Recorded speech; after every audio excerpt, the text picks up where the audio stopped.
నమస్తే. 2026 సంవత్సరంలో పూర్వభాద్ర నక్షత్రం వాళ్ళకి ఎలా ఉందో మనం తెలుసుకుందాం. ఈ టైంలో ఈ నక్షత్రం గురించి మీకు ఆల్రెడీ తెలుసు చాలామందికి. ఇది మీనరాశి లేదా కుంభరాశిలో ఉంటుంది ఈ నక్షత్రం. అయితే ఈ 2 రాసుల వాళ్ళకి ఏలినాటి శని యొక్క ప్రభావంతో ఉన్నారు. అయితే నక్షత్రం వైజ్ గనక చూసుకుంటే అది దాని యొక్క ఇంటెన్సిటీ, దాని తీవ్రత ఎలా ఉంది అనేది మీకు తెలుస్తూ ఉంటుంది. అంతేకాకుండా శనితో పాటు గురువు, రాహుకేతువులతో కలిపి ఇంకా మీ నక్షత్రం వాళ్ళకి ఎలా ఉండబోతుందో మనం తెలుసుకుందాం.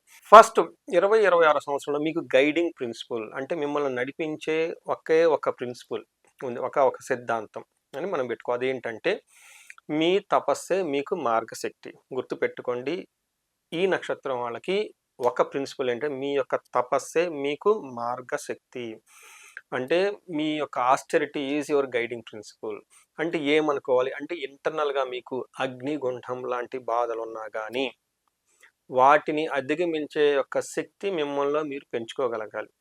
ఇలా గనక మీరు పెంచుకోగలిగితే బయట ఉన్న వాటిని మీరు ఈజీగా కంట్రోల్ చేయగలుగుతారు. Very simple. మిమ్మల్ని మీరు ఎంత స్ట్రాంగ్గా ఇంటర్నల్గా పెట్టుకోగలుగుతారో అది యోగా చేయొచ్చు, మెడిటేషన్ చేయొచ్చు, మంత్రాలు చదవచ్చు, చాంటింగ్లు చేయొచ్చు, లేదా ఇవన్నీ వదిలేసి జాలీ ట్రిప్స్కి వెళ్ళిపోవచ్చు. బట్ ఇంటర్నల్గా మిమ్మల్ని మీరు ఎంత సాలిడ్గా పెట్టుకోగలిగితే, తపస్సు చేయగలిగితే బయట వచ్చే ప్రతిదాన్ని మీరు ఎదుర్కోగల ఒక శక్తి మీకు ఉంటుంది. ఇదే మీ ఒక్క చిన్న ప్రిన్సిపల్ మీకు 2026లో చేయగలిగితే ఇయర్ అంతా మీరు ఎట్లాంటి దాన్ని సాధించుకోగలుగుతారు. మనం కొంచెం డీటెయిల్గా కనుక చూసుకుంటే ఫస్ట్ ఏంటి ఈ నక్షత్రం? ఈ నక్షత్రానికి చాలా పేరు బలం ప్రకారం చూసుకుంటే పేరు సే, సో, దాది అన్న లెటర్స్ ఎవరికైనా కనుక ఉంటే వాళ్ళది కూడాను ఇదే నక్షత్రం అవుతుంది, పూర్వభాద్ర నక్షత్రం. ఇందులో మనకి అజా ఏకపాద అనే ఒక దైవం వీళ్ళకి ఉంటుంది, ఒక శక్తి ఉంటుంది వీళ్ళకి. ఏమిటంటే spiritual fire, okay, inner transformation, పవిత్రంగా ఉండే ఒక శక్తి వీళ్ళకి ఎక్కువగా ఉంటుంది. ఎందుకంటే ఈ నక్షత్రానికి అధిపతే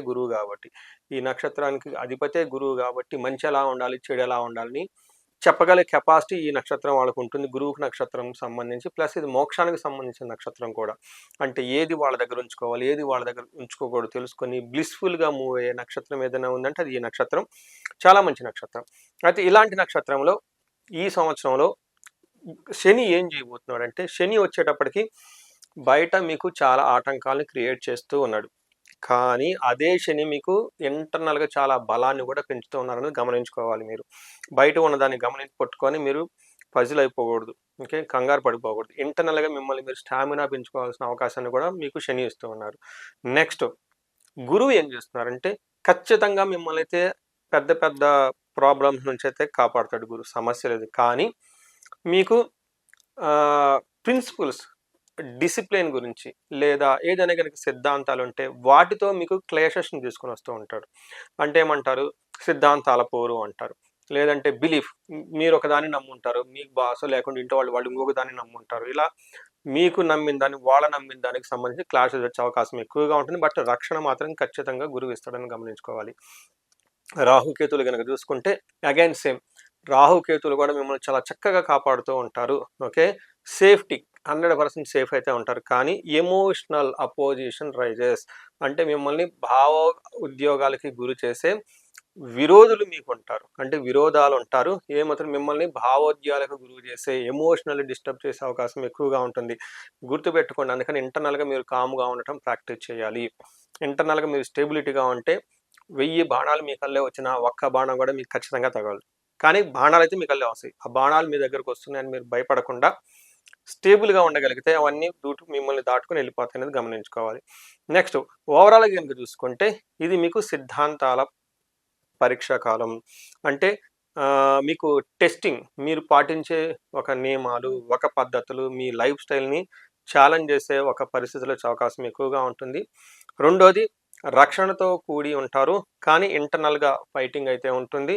మీకు రాహు వల్ల సేఫ్ గార్డ్ ఉంటుంది, అంటే ఎలాంటి ప్రాబ్లమ్స్లో పడకుండా మిమ్మల్ని మీరు కాపాడుకునే ఒక శక్తి అయితే ఖచ్చితంగా మీ దగ్గర, లేదంటే ఒక దైవ కృప అనుకోవచ్చు, లేదంటే ఒక అదృశ్య అజ్ఞాత రక్షణ అని మనం అనుకోవచ్చు, ఖచ్చితంగా అయితే ఉంటుంది.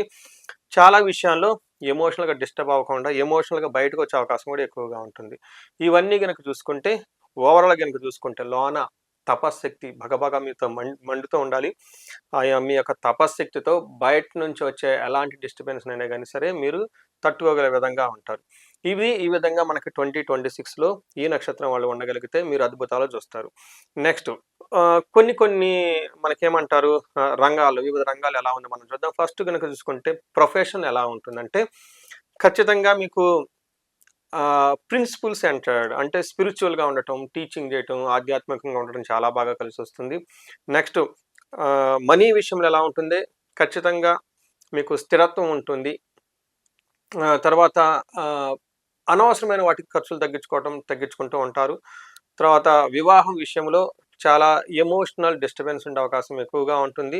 అర్థం చేసుకోగలిగితే చాలా చక్కగా ఉంటుంది. అలానే హెల్త్ విషయంలో మీకు నిద్రకు సంబంధించిన ప్రాబ్లమ్ ఎక్కువ ఉండే అవకాశం ఎక్కువగా ఉంటుంది. నరాలకు సంబంధించిన ప్రాబ్లమ్ ఎక్కువగా ఉండే అవకాశం ఎక్కువ ఉంటుంది.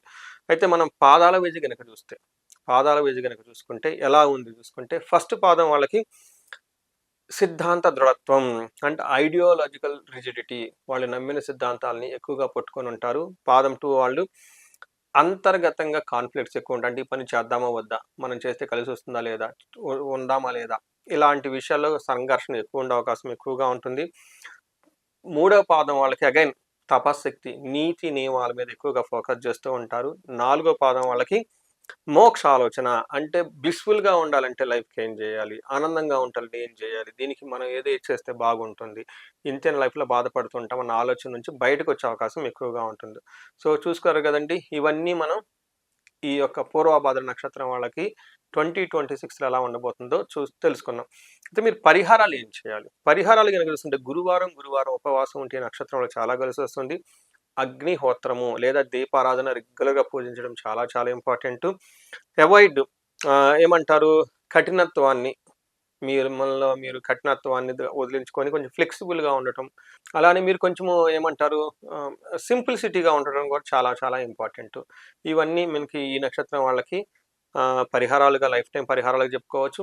ఈటితో పాటు గనక మీరు వర్క్‌లో ఎక్కడన్నా ప్రాబ్లమ్ కనిపిస్తే మన్యు పాశుపత అభిషేకం చేపించుకుంటే చాలా బాగుంటుంది.